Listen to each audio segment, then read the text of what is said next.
Welcome back. Today we're going to talk about post-processing, something that you guys have been talking about for quite a while and I'm finally doing. So let's go ahead down to the render path. Now I'm going to do a whole deep dive video on the render path, the pros and cons and how to optimize things. But for right now, let's just select the desktop platform and leave everything as default. So we're going to go down to the post-processing tab, and this is where we're going to spend the majority of our time. However, we'll also want to control these things with nodes. So we'll get back to that in a second, but there is another tab just underneath the post-processing called the compositor.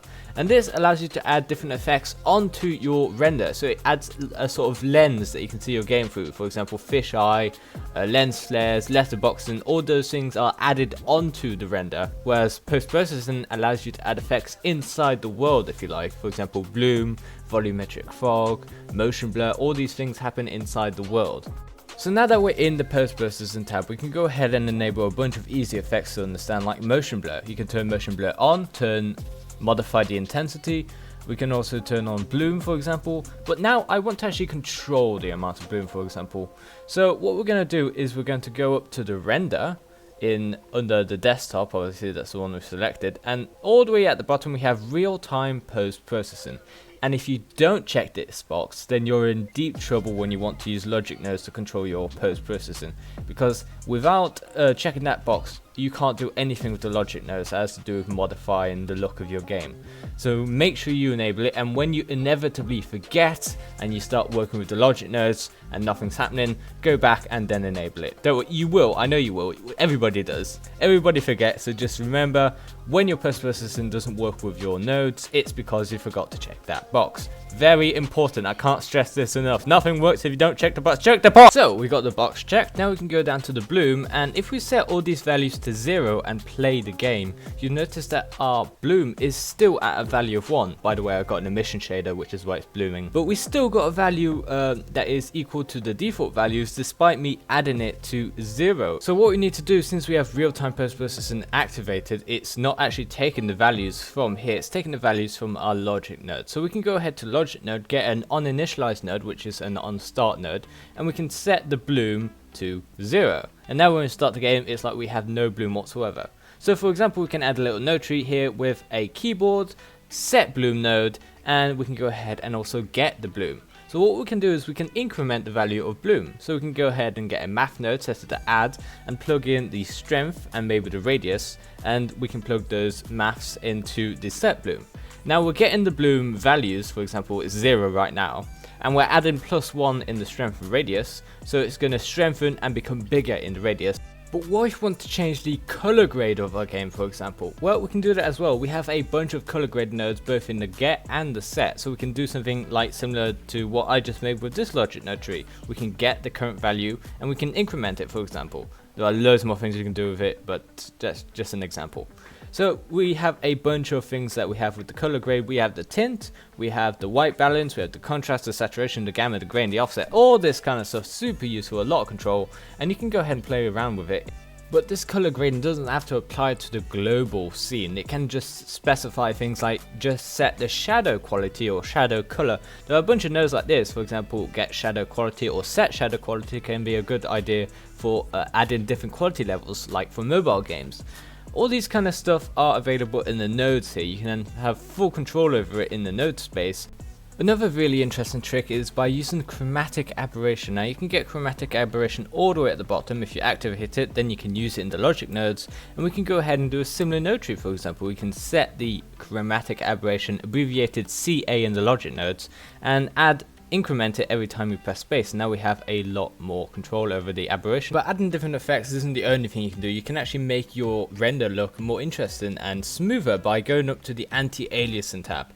Over here on the right on the top of the post-processing, you can see we have a bunch of effects. No anti-aliasing, and then we have these 3 other options. Now you can go ahead on the documentation, I'm going to link it in the description, where you can actually look at the pros and cons of these. We can just go test them out. For example, if I put into TAA and launch this again, you could see that the jagged edges are no longer visible and it's now smooth. So it gives you a much smoother composition to your renders. However, depending on which one you decide to use, it can either blur your renders or make the hardware work harder, so you have to read into that a bit on your own.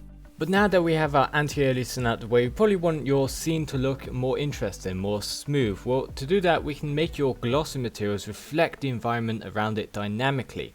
So this is a great thing to have where things are reflecting on the walls, but not just for reflective materials, also just for solid materials as well, because they do have light bounces, and this allows you to calculate all the different light bounces and have things reflect in other objects. So to do this, we need to go to the global screen space illumination, and here we have a bunch of options we can set based on either the ambient occlusion, which is SSAO obviously, and then we have the ray traced ambient occlusion. So these all give different effects. They're similar, but one requires more performance and the other one is a little less visually impressive. So you just have to test out, see what works for you.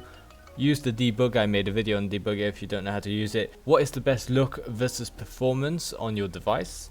We also have the ability to add micro shadowing, and this is also a possibility by adding screen space ray trace shadowing. Now this is overly complicated for beginners, but essentially what it allows you to do is add hyper detail to your shadows. Shadows that are usually low quality in games to optimize can actually be modified to be hyper detailed in things like high poly models, so you don't have a super high poly model and a terrible shadow accompanying it. Now what we can do also is just add basic screen space reflections, which is the SSR.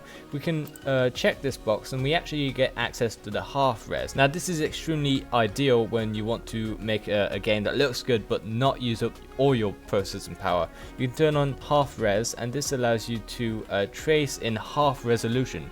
It takes 2 times less processing power than it would processing the whole scene. So it's visually downgraded slightly, but it's barely noticeable in most cases, and it allows you to save a lot of processing power, which is really cool. So we can also modify a bunch of things like the jitter, the fall off, the steps. The steps obviously modify the quality of it. It's all to taste and to test out what works for your particular project. But these are all things that modify the reflections of your scenes. For example, glossy materials will dynamically reflect other materials and other objects in that world. It adds a lot of realism to your projects, especially when you're making hyper-realistic environments and games. So it's all something that needs to be tested really to fit your specific use case. We've just come out the Halloween season, so if you do want to add this spooky volumetric vibe to your environments or games, then you can go ahead and check volumetric light. And this allows you to control, well, first of all, the steps as in the quality, because if you don't have a high enough step value, then it can look rather blocky, your mist. So you've got to find the right value, but also the air turbidity, which is by default set to 1, but you can modify to get different looks and feels to your different volumetric light. And also you can just control the light itself. If you want to make it less visible and less bright, then you can just turn down the color to a darker black, or add a color to it like blue or red. And that pretty much sums up all I'm going to cover in this video. Now obviously there are a lot more things to talk about, namely the compositor, which aren't exactly post-processing effects, but they are things that give a special lens, a special filter to your games. But compositor effects are extremely self-evident and very obvious, so I'm not going to explain those. You can go ahead and explore those yourself. Thank you for watching this. Obviously this is a community channel, so all help is welcome, whether it be adding a project to the list of projects to do on the tutorial list, link in the description, or even helping out making the videos yourself. And if you can't do that, send me a blend file with something that you want me to talk about. I have blend files waiting up to be explained, and it saves me the time to go ahead and make all this stuff to film it and then demonstrate it in a video. If I can have all these blend files already made and I can just talk about it, it saves me a lot of time and it gives me a lot more time to work on other videos. So thank you for helping me out, for all those who already have, and for all those who could, well, please come help, because I need help. Help me.